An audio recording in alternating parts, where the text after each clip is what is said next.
want to work for your device। अब देखिए ये प्रॉब्लम क्यों आता है।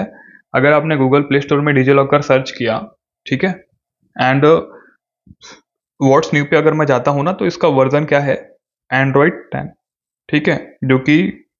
अभी भी काफ़ी लोगों के पास में ओल्ड फ़ोन है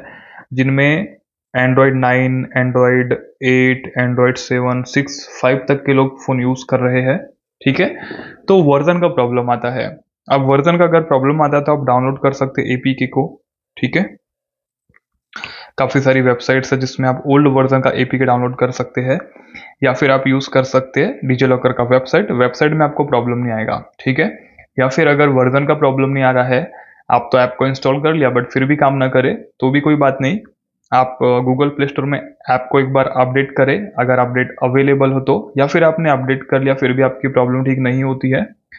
तो आप ऐप को एक बार लॉन्ग प्रेस करिएगा, देन आप इसके ऐप इन्फो पे क्लिक करिए, देन आप इसके स्टोरेज पे क्लिक करके आप इसका एक बार डाटा क्लीन